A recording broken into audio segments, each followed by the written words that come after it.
Breaking news Visakhapatnam భీమిలిలో దారుణం చోటు చేసుకుంది. తన భార్య పట్ల అసభ్యంగా ప్రవర్తించాడని ఓ గురుజీని అతి కిరాతకంగా చంపాడు భర్త చిన్నారావు. అయితే ఈ ఘటన భీమిలిలో చోటు చేసుకుంది. తన భార్య పట్ల ఎవరూ లేని సమయంలో అసభ్యంగా ప్రవర్తించాడని భార్య మౌనిక చెప్పడంతో చిన్నారావు అతి కిరాతకంగా ఆ పూజారిని కొట్టి చంపిన ఘటన భీమిలిలో చోటు చేసుకుంది. అయితే ఈ నెల 7న పూజల కోసం జ్యోతిష్యుడు అప్పన్నను ఇంటికి పిలిచింది భార్య మౌనిక. ఇంటికి నేరవలస గ్రామానికి మౌనిక పిలిచింది. అయితే అక్కడ ఆ సమయంలో ఇంట్లో ఎవరూ లేకపోవడంతో అయితే జ్యోతిష్యుడు ఆమె పట్ల అసభ్యంగా ప్రవర్తించాడు. అప్పన్న ఈ విషయాన్ని భర్త చిన్నారావుకు మౌనిక చెప్పింది. తన తల్లికి ఆరోగ్యం బాగలేదు, పూజలు చేయడానికి రావాలని చిన్నారావు జ్యోతిష్యుడిని పిలిచి అతి కిరాతకంగా జ్యోతిష్యుడిని చంపడం జరిగింది. ఆ తర్వాత జ్యోతిష్యుడి మృతదేహం వద్దకు వెళ్లి శవంపై తిన్నర అలాగే పెట్రోల్ పోసి చిన్నారావు మౌనిక ఇరువురు కలిసి ఆ జ్యోతిష్యుడిని కాల్చి చంపారు. ఈ ఘటన భీమిలిలో చోటు చేసుకుంది. అయితే పూజ కోసం అప్పన్నను ఇంటికి పిలిచింది మౌనిక. అయితే ఎవరూ లేని సమయం చూసి అప్పన్న మౌనిక పట్ల అసభ్యంగా ప్రవర్తించాడు. ఈ విషయాన్ని చిన్నారావుకు చెప్పింది మౌనిక. దీంతో చిన్నారావు అతి కిరాతకంగా ఆ జ్యోతిష్యుడిని చంపిన ఘటన భీమిలిలో చోటు చేసుకుంది. అప్పన్నను తీసుకెళ్లి చంపేశారు. అలాగే మృతదేహాన్ని పెట్రోల్ పోసి కాల్చేసి చంపిన పరిస్థితి. దీనికి సంబంధించి పూర్తి వివరాలు అందించేందుకు మా ప్రతినిధి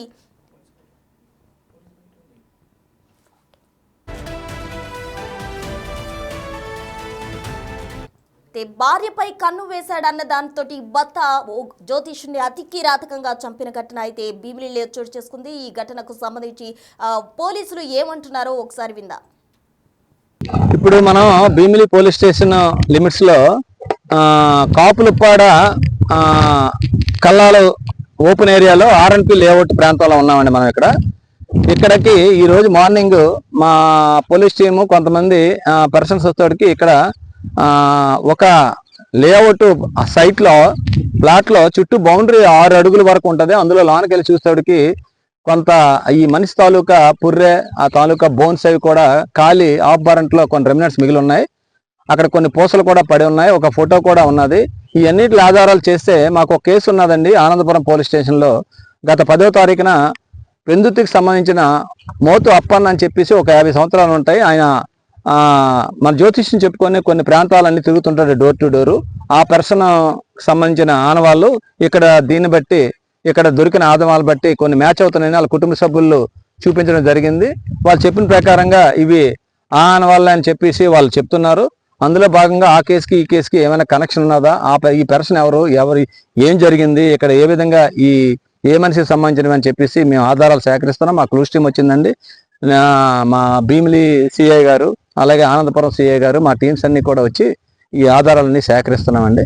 ఆ మిస్సింగ్ కేసు పర్సన్ కి ఇక్కడ కాలి పడి ఉన్న మనిషి శరీర భాగాలు ఒకటా కాదా ఇవన్నీ కూడా ఇది కనెక్ట్ చేసి ఇన్వెస్టిగేషన్ ముందుకు తీసుకెళ్ళవలసిన బాధ్యత మా మీద ఉన్నది. అవన్నీ సేకరిస్తున్నామండి. అతి త్వరలోనే దీన్ని ఫైనలైజ్ చేస్తాం. దీని బాధ్యులు ఎవరో కూడా వాళ్ళని పట్టుకొని చట్టం ముందు నిలబెడతాం. వివరాలు సేకరిస్తామని చెప్తుంటారు. ఇప్పుడు ఎవరైతే ఒక పర్సన్ ఉన్నారో ఆయన కంపల్సరీగా ఇది మా డాడీకి సంబంధించిన బాడీ అని చెప్పి ఇప్పుడు కన్ఫామ్ గాని కాదు, ఆయన్ని కూడా మాకు రిపోర్ట్ కూడా ఇచ్చి ఉన్నాడు. ఆ పోస్టర్ని బట్టి ఆ ఫోటోని బట్టి మా డాడీ మెల్లో ఇవి ఉంటాయి, అవి అయి ఉండొచ్చు అని అంటాడు. కన్ఫామ్ గానీ మనం ఎలాగ మేము చెప్పలేం కదా. అబ్బాయికి అనుమానంగా ఉంది కాబట్టి మేము ఆ యాంగిల్లోనే దర్యాప్తు స్టార్ట్ చేస్తున్నాం. అది మొత్తంగా అప్పన్న మృతదేహానికి సంబంధించి పోలీసులు కూడా మృతదేహాన్ని ఎవరిది అనేది ఇంకా కన్ఫర్మ్ చేయలేని పరిస్థితి అని చెప్తున్నారు. అయితే దీనికి సంబంధించి పూర్తి వివరాలు అందించేందుకు మా ప్రతినిధి రాజు అయితే సిద్ధంగా ఉన్నారు. రాజు చెప్పండి, అటు అప్పన్నను అతి కిరాతంగా చిన్నారావు అలాగే మౌనిక కాల్చి చంపారు. అక్కడ కాలిపోయిన శవం కూడా కనిపిస్తుంది. అయితే పోలీసులు మాత్రం అది ఎవరిది అనేది ఇంకా నిర్ధారించలేము అంటూ చెప్తున్నారు. ఏంటి అక్కడ ఏం జరుగుతుంది? అనంతపురానికి చెందినటువంటి అప్పన్న గత కొంతకాలంగాను అతను జ్యోతిష్యం చెప్తూ దాదాపుగా 50 సంవత్సరాల వయసు ఉన్నటువంటి వ్యక్తి. మొత్తం ఆనందపురంతో పాటుగా చుట్టుపక్కల ఉన్నటువంటి మండలాల్లోనూ గ్రామాల్లోనూ జ్యోతిష్యం చెప్తూ తను రోజువారీ దినచర్య అనేది గడుపుతున్నటువంటి పరిస్థితి ఉంది. అదే వృత్తి ప్రవృత్తి రెండు కూడా అతను జ్యోతిష్యం చెప్పడమే. ఈ నేపథ్యంలోనే ఊరూరు తిరుగుతూ జ్యోతిష్యం చెప్తున్నటువంటి ఈ అప్పన్నకు ముఖ్యంగా ఎల్వి పాలెం, ఆనందపురం పక్కన ఉన్నటువంటి ఎల్వి పాలెంలో ఒక హోటల్లో తిరుపతి ఆమె పరిచయమైనటువంటి పరిస్థితి ఉంది.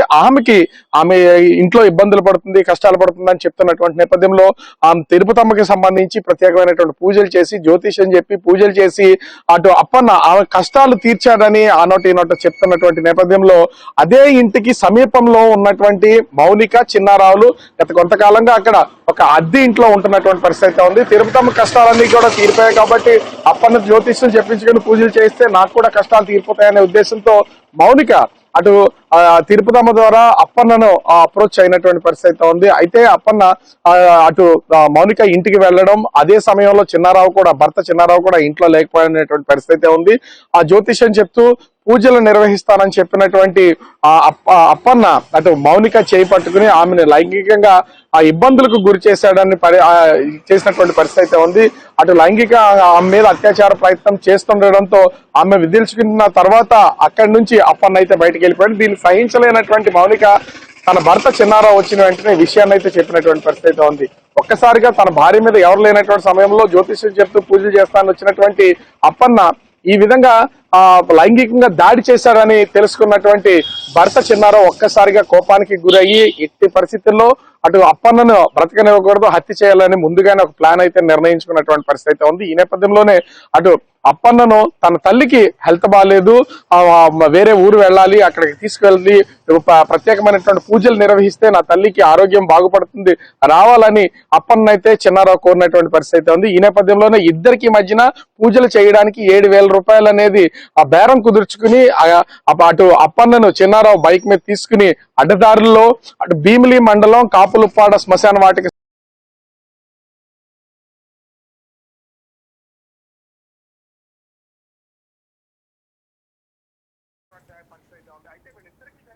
పెనుగులాట్లో హత్య చేస్తున్నటువంటి సమయంలోనే అదే కట్టి చిన్నారావుకి కూడా చేతికి తగలడం గాయమైనటువంటి అయితే ఉంది. అయితే శవాన్ని అట్లా వదిలేసి చిన్నారావు వెంటనే విశాఖలో ఉన్నటువంటి కేజీహెచ్ వచ్చి ట్రీట్మెంట్ తీసుకుని మళ్ళీ తిరిగి వెళ్ళినటువంటిది అయితే ఉంది. అంటే ఇదంతా కూడా 7వ తారీఖు జరిగింది. 8వ తారీఖు కూల్ గా ఉన్నటువంటి చిన్నారావు దంపతులు ఇద్దరు కూడా టిన్నర్, ఒక 2 లీటర్ల టిన్నర్ ని, అదే విధంగా 2 లీటర్ల పెట్రోల్ ని తీసుకుని కాపులుప్పాడ శ్మశాన వాటిక పక్కనే ఉన్నటువంటి ఒక ఫ్లాట్స్ ఓపెన్ గా వేసినటువంటి ఒక ఫ్లాట్స్ లో ఖాళీగా ఉండడం, అక్కడ ఎవరు లేకపోవడం, దాదాపుగా 6 అడుగులకు పైనే ప్రహరీ గోడ కట్టి ఉన్నటువంటి నేపథ్యంలో లోపల ఏం జరుగుతుందో బయటికి తెలిసే అవకాశం లేదు. భార్య భర్తలు ఇద్దరు కూడా అటు అప్పన్న మృతదేహం మీద పెట్రోల్ టిన్నర్ వేసి నిప్పంటించి మొత్తం అంతా కూడా కాలిపోయే వరకు ఉండి కాల్చినటువంటి ప్లేస్ ని కూడా పూర్తి స్థాయిలో శుభ్రం చేసేసి సాక్ష్యాలు ఏమి లేకుండా అక్కడి నుంచి వెళ్ళిపోయినటువంటి పరిస్థితి కనిపిస్తుంది. అయితే అప్పటికే తమ తండ్రి కనిపించడం లేదని అప్పన్న కొడుకులు ఆనందపురం పోలీస్ స్టేషన్ కి అయితే ఫిర్యాదు చేసినటువంటి పరిస్థితి ఉంది. ఈ కేసును దర్యాప్తు చేస్తున్నటువంటి పోలీసులకు ఇక్కడ అస్థి పంజరం సంబంధించి అటు పుర్రే ఎముకలకు సంబంధించినటువంటి భాగాలన్నీ కూడా ఫ్లాట్ లో ఇక్కడ దొరికాయని కనిపిస్తున్నాయని చెప్పినటువంటి నేపథ్యంలో అక్కడికి వెళ్ళి చూడగానే అక్కడ ఒక ఫోటో, కొన్ని పూసలు, అదేవిధంగా జ్యోతిషం చెప్పడానికి సంబంధించినటువంటి ఐటమ్స్ అన్ని కూడా అక్కడ ఉన్నటువంటి నేపథ్యంలో తన తండ్రివేనని ఆ కొడుకులైతే తేల్చినటువంటి పరిస్థితి ఉంది. ఈ నేపథ్యంలోనే అటు అప్పన్నను, అదేవిధంగా అప్పన్నకి సంబంధించి హత్య చేసినటువంటి చిన్నారావును, అతని భార్యని ఇద్దరిని కూడా పోలీసులు అయితే అదుపులోకి తీసుకుని ప్రస్తుతం రిమాండ్ కి అయితే తరలించినటువంటి పరిస్థితి ఉంది. తన భార్యని అటు ముఖ్యంగా లైంగికంగా వేధింపులకు గురి చేశారని ఆ తప్ప లెక్క చిన్నారావు అయితే ఖచ్చితంగా అప్పన్నను హత్య చేయాలని నిర్ణయించుకునే ఈ హత్య చేసినట్లుగా తెలుస్తుంది. ఇప్పటికీ పోలీసులు కూడా దీనికి ఒక క్లారిటీ వచ్చినటువంటి పరిస్థితి ఉంది. అంటే 19వ తేదీన పోలీసులు దీని విచారణ చేపట్టారు. 19 నుంచి 20వ తేదీ ఒక క్లారిటీకి వచ్చినటువంటి పరిస్థితి ఉంది. కుటుంబ సభ్యులు కూడా తమ తండ్రికి సంబంధించినటువంటి అస్థి పంజరము, అదే విధంగా అక్కడ ఉన్నటువంటి వస్తువులు కూడా తన తండ్రికి సంబంధించిన తెలిసినటువంటి నేపథ్యంలో ఈ పోలీసులు అయితే చిన్నారావుని అతని భార్య మౌనిక ఇద్దరిని కూడా రిమాండ్ కి పంపించినటువంటి పరిస్థితి ఉంది. భార్య మీద లైంగిక దాడి చేయడానికి ప్రయత్నించినటువంటి అప్పన్నను ఎట్లా అయినా సరే హత్య చేయాలని నిర్ణయించుకుని చివరికి కటకటాలు పాలైనటువంటి పరిస్థితి కనిపిస్తుంది. అయితే ఏ జ్యోతిష్యం అయితే చెప్తూ ఉన్నాడో అప్పన్న, ఆ జ్యోతిష్యానికి సంబంధించినటువంటి ఫోటోలు, అదే విధంగా అతనికి సంబంధించినటువంటి కొన్ని వస్తువులే ఈవేళ అటు చిన్నారావుని, మౌనికాన్ని పట్టించినటువంటి పరిస్థితి కనిపిస్తుంది. ఎందుకంటే జ్యోతిష్యం చెప్పడానికి తనతో పాటు వెళ్ళేటప్పుడు బ్యాగ్ లో వస్తువులన్నింటినీ కూడా తీసుకెళ్ళినటువంటి అప్పన్న హత్య చేసిన తర్వాత ఆ బ్యాగ్ లో ఆ ఫొటోస్ అన్ని కూడా చెల్లాచెదురుగా అదే ప్లేస్ లో పడినటువంటి పరిస్థితి ఉంది. అక్కడే వీళ్ళు పెట్రోల్ చిన్నారావు వాడి ఆ మొత్తం ముఖ్య దేహాన్ని అయితే పూర్తి స్థాయిలో దగ్ధం చేసినటువంటి పరిస్థితి ఉంది. ప్రస్తుతం చిన్నారావు మౌనికలను అయితే పోలీసులు అరెస్ట్ చేసి రిమాండింగ్ పంపించినటువంటి పరిస్థితి కనిపిస్తుంది. ప్రస్తుతం రైట్ రాజు, థ్యాంక్ యూ.